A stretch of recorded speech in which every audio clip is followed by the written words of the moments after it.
بسم اللہ الرحمن الرحیم. ناظرین، ہٹ سٹوری کے ساتھ میں ہوں شمشاد مانگٹ، اور آج ہماری ہٹ سٹوری ہے. ایک جج ہیں، علاقہ مجسٹریٹ ہیں، انہوں نے ایک شہری کے کاروبار پہ قبضہ کیا ہے. پہلی بات تو یہ ہے کہ 10 مرلہ انہوں نے ایک کمرشل پلاٹ کے اوپر ایک پلازا بنایا ہے، جہاں پہ عدنان بشیر صاحب جو میرے ساتھ اسٹوڈیو میں موجود ہیں، انہوں نے وہاں پہ اپنا کاروبار شروع کیا تھا، اور یہ کاروبار تھا کیش اینڈ کیری کا. اب عدنان بشیر صاحب کا موقف یہ ہے کہ پہلے انہوں نے ان کے ساتھ انویسٹمنٹ کرنے کے بعد ان کے کاروبار پہ قبضہ کر لیا، اور پھر یہ ظلم جب ہوا تو پھر انہوں نے اس حوالے سے chief justice Lahore high court ان کو ایک درخواست بھی ارسال کی، جس کے بعد ان کا بیان ایک سیشن جج نے ریکارڈ بھی کیا. وہ سارے صورتحال ان سے ہم جانیں گے کہ ان کے ساتھ یہ کیا ظلم ہوا ہے. جناب عدنان بشیر صاحب بتائیے گا کہ یہ کب کا معاملہ ہے، کب آپ نے یہ کاروبار شروع کیا تھا، اور کتنا وسیع کاروبار تھا یہ؟ وعلیکم السلام سر، شکریہ آپ نے مجھے بولنے کا موقع دیا. سر یہ جہانگیر اویس نامی ایک سول جج ہیں، جنہوں نے یہ بلڈنگ ادھر اولڈ ایئرپورٹ روڈ پہ نز اٹک پٹرول پمپ کے پاس یہ واقع ہے. اچھا سر، یہ پچھلے سال میں نے اس پروجیکٹ میں جو ہے کام سٹارٹ کروایا. ان سے میرا 8 سال کا ایگریمنٹ ہوا. اچھا.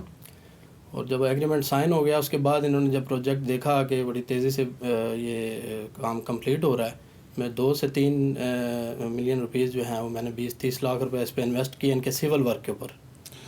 مطلب گرے اسٹرکچر میں نے لیا تھا سر، یعنی 2-3 کروڑ روپے انویسٹمنٹ کی آپ نے؟ یہ ٹوٹل انویسٹمنٹ 4 سے 4.5 کروڑ. اچھا جی. تو انہوں نے مجھے بائی فورس زبردستی پروجیکٹ میں شامل کرنے کے لیے کہا کہ مجھے اس پروجیکٹ میں بھی آپ شامل کریں. پہلے میں نے پروجیکٹ صرف رینٹ پہ لیا، ان کے ساتھ بلڈنگ رینٹ پہ لی تھی. اچھا.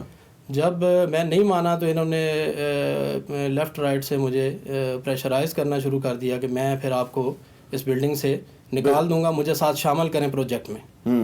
تو انہوں نے 33% میرے شیئرز خرید لیے آنے کے، اس میں انہوں نے کمٹمنٹ کی. کتنے پیسے دیے انہوں نے سیول جج صاحب نے آپ کو؟ انہوں نے سر 4.4 ملین روپیز مجھے دیے. بھائی جان 4 یعنی 4.5 کروڑ انہوں نے دیا آپ کو؟ نہیں سر، ہاں 44 لاکھ روپیہ انہوں نے دیا، انہوں نے مجھے دیا. اچھا جی. پروجیکٹ میں انویسٹ کرنے کے لیے. یعنی یہ حیرانگی کی بات ہے کہ جج کی تنخواہ کتنی ہے؟ 44 لاکھ روپے اس کے پاس کہاں سے آیا؟ اہم ترین کوشچن یہ ہے. اچھا پھر کیا ہوا جب انہوں نے 44 لاکھ روپے آپ کے کاروبار میں شامل کر دیا؟ سر ٹوٹل جو انویسٹمنٹ انہوں نے کرنی تھی وہ 1 کروڑ 32 لاکھ تھی 33% کے مطابق. صحیح. اس میں سے 44 لاکھ میں نے وصول کیا، اور ان کا فرنٹ مین ایک تنویر شاہ کے نام انہوں نے مجھے یہ پیمنٹ بھجوائی. اچھا. اور ان کا میں اس میں ہرگز سامنے نہیں آؤں گا، آپ ان کو ہی رسید دیں گے اور ان کے ساتھ ہی معاملات آپ طے کریں گے، رسید بھی ان کو دے دیں. صحیح. جب پروجیکٹ چل پڑا، بقیہ رقم جب میں نے مانگی کہ میں نے کہا پروجیکٹ ویک ہے، اس میں باقی پیسے آپ نے جو ڈالنے ہیں 88 لاکھ روپے آپ کی طرف پینڈنگ ہے، وہ دیں. انہوں نے کہا جی میری پروموشن رکی ہوئی ہے، میری پروموشن جیسی ہوتی ہے مجھے 1-2 ماہ کا ٹائم دے دیں، اور میں انشاءاللہ آپ کو ان قریب وہ پیمنٹ دے دوں گا. جب پیمنٹ، وہ مجھے پتہ نہیں تھا کہ اندر معاملات ابھی ان کے چل کیا رہے ہیں. 2-3 ماہ پروجیکٹ جب چلا، میں نے پوسٹ ڈیٹڈ چیک دے کے تو کمپنی سے سٹاک خرید لیا اور اس کی سافٹ اوپننگ کر دی. یہ پچھلے سال سر بقرعید سے 1 دن پہلے میں نے اس کی سافٹ اوپننگ کی. اچھا.